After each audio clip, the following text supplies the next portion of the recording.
Súper bien, Ángel. My name is Luis Herrero Acevedo. I am a lawyer, political consultant, and commentator. I would like to start by commending the draft proposed bill and the process led by Majority Leader Hoyer and Chairman Grijalva, getting proponents of statehood and sovereignty to discard old tropes and bring forth new ideas and processes to resolve Puerto Rico's centenary political conundrum is no small feat.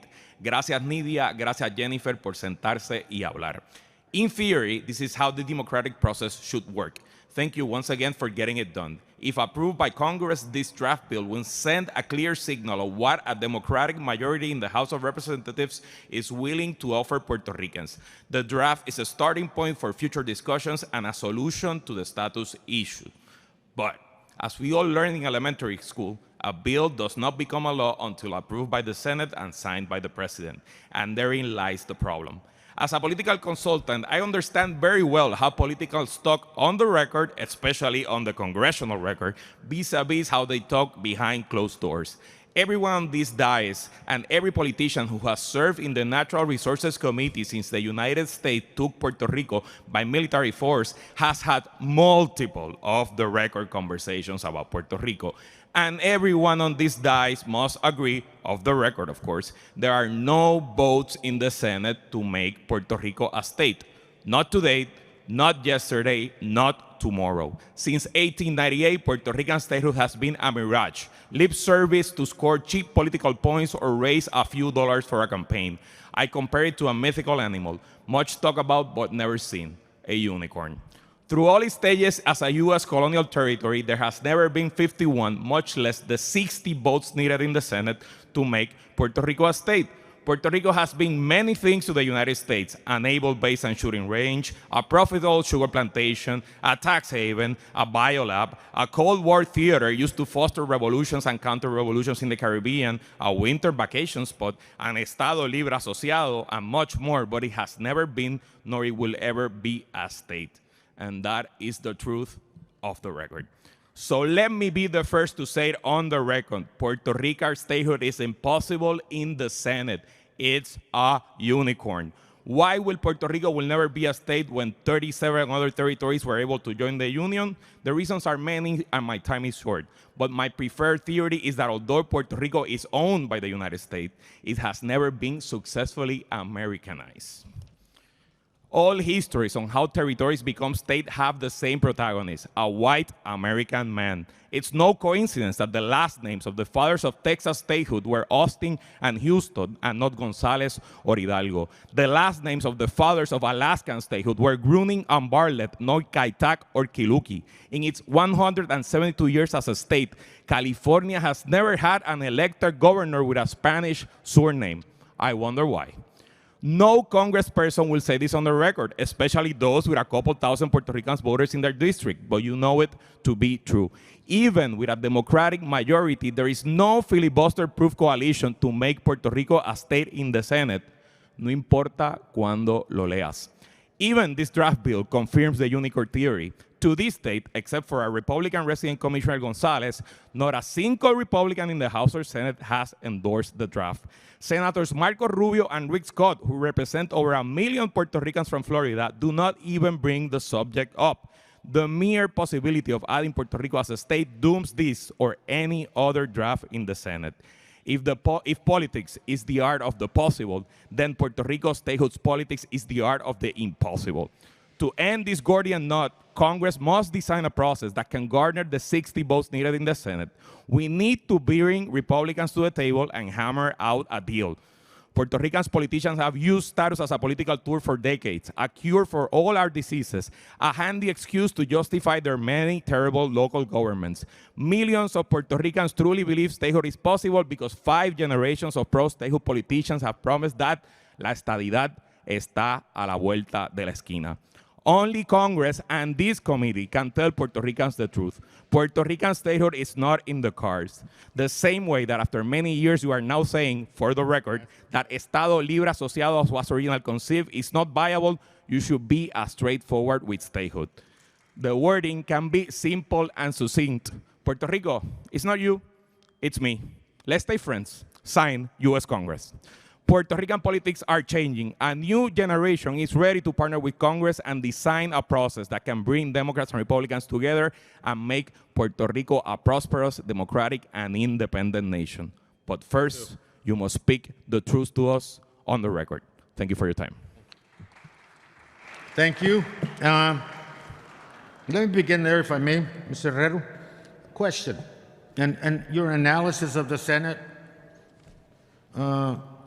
and why that is vital is that's true, absolutely. But let's just talk about the role that we have, Resources Committee and the House of Representatives. Shouldn't we do our job too? Yeah, of course. Okay. And shouldn't we produce a product that has some level of consensus? Of course. And if we do that, then the responsibility for people doing their job shifts. ¿Que no? Of course. Okay. Just want to make that clear. We're here to do our job. Whatever the Senate does, they need to do their job. And that's why I commend this process, because you are doing something different. Any questions? Any questions? Yo If sí. I'm allowed. Please. Es Francisco, ¿verdad? No, Luis. ¿Perdón? Luis. Luis, perdón. I will say, on the record, the points that you make about the Senate are completely legitimate. And seríamos un colonia por más de 100 años por una razón, porque este sí es difícil, right? It's not easy. And I think your points are absolutely well taken. I think what we are in now, como una puertorriqueña del Bronx, aquí puertorriqueño aquí de la isla, we are in the messy process of trying to exercise some form of self-governance. It is imperfect. We'll get to dead ends. There'll be disagreements. I think what we need to figure out for ourselves, at least, is what does a legitimate process for us look like?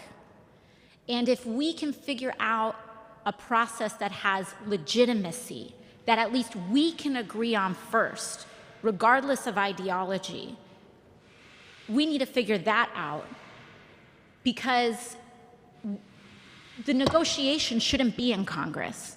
It should not be up to the imperial power to impose a process on But as a valid option, which it is, there are 50 states. We understand that legally, politically, limitedly, there's statehood exists, but there's no right to statehood. There's no intention of the United States to give us statehood. What that does, by putting statehood here in the process, is guaranteeing we're going to be a colony for 122 more years.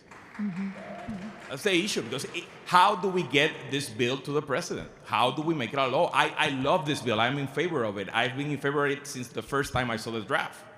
I understand how the process was made. I've read every single article. I've talked to any people that has been available and know how the process was made. I know it was hard. But how do we get it to the White House? And I think, Chairman, I don't know what impact this has on the legislative text itself, but I just think it's important to underscore the point that's being made here, in that we have an imperial power that has de facto jurisdiction over a colony. We are in the National Resources Committee. We're not in the Puerto Rico Committee. UN. Or in the Foreign Relations. No, and you're absolutely right.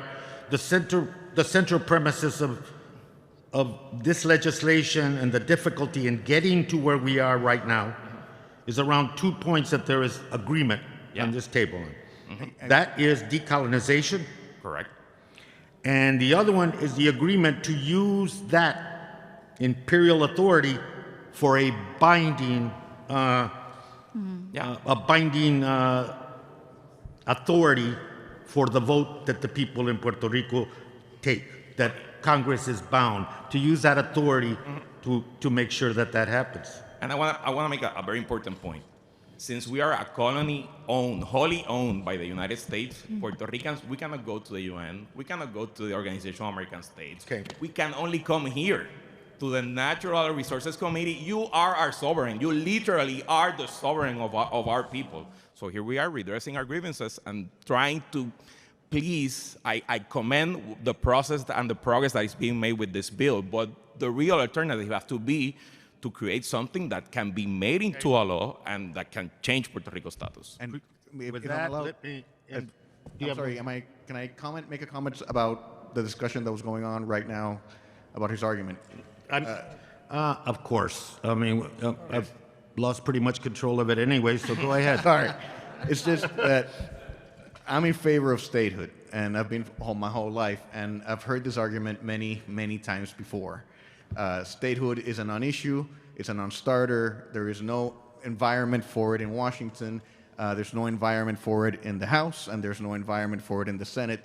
It's an age-old argument against statehood that's been made by pretty much everybody who is against statehood in Puerto Rico.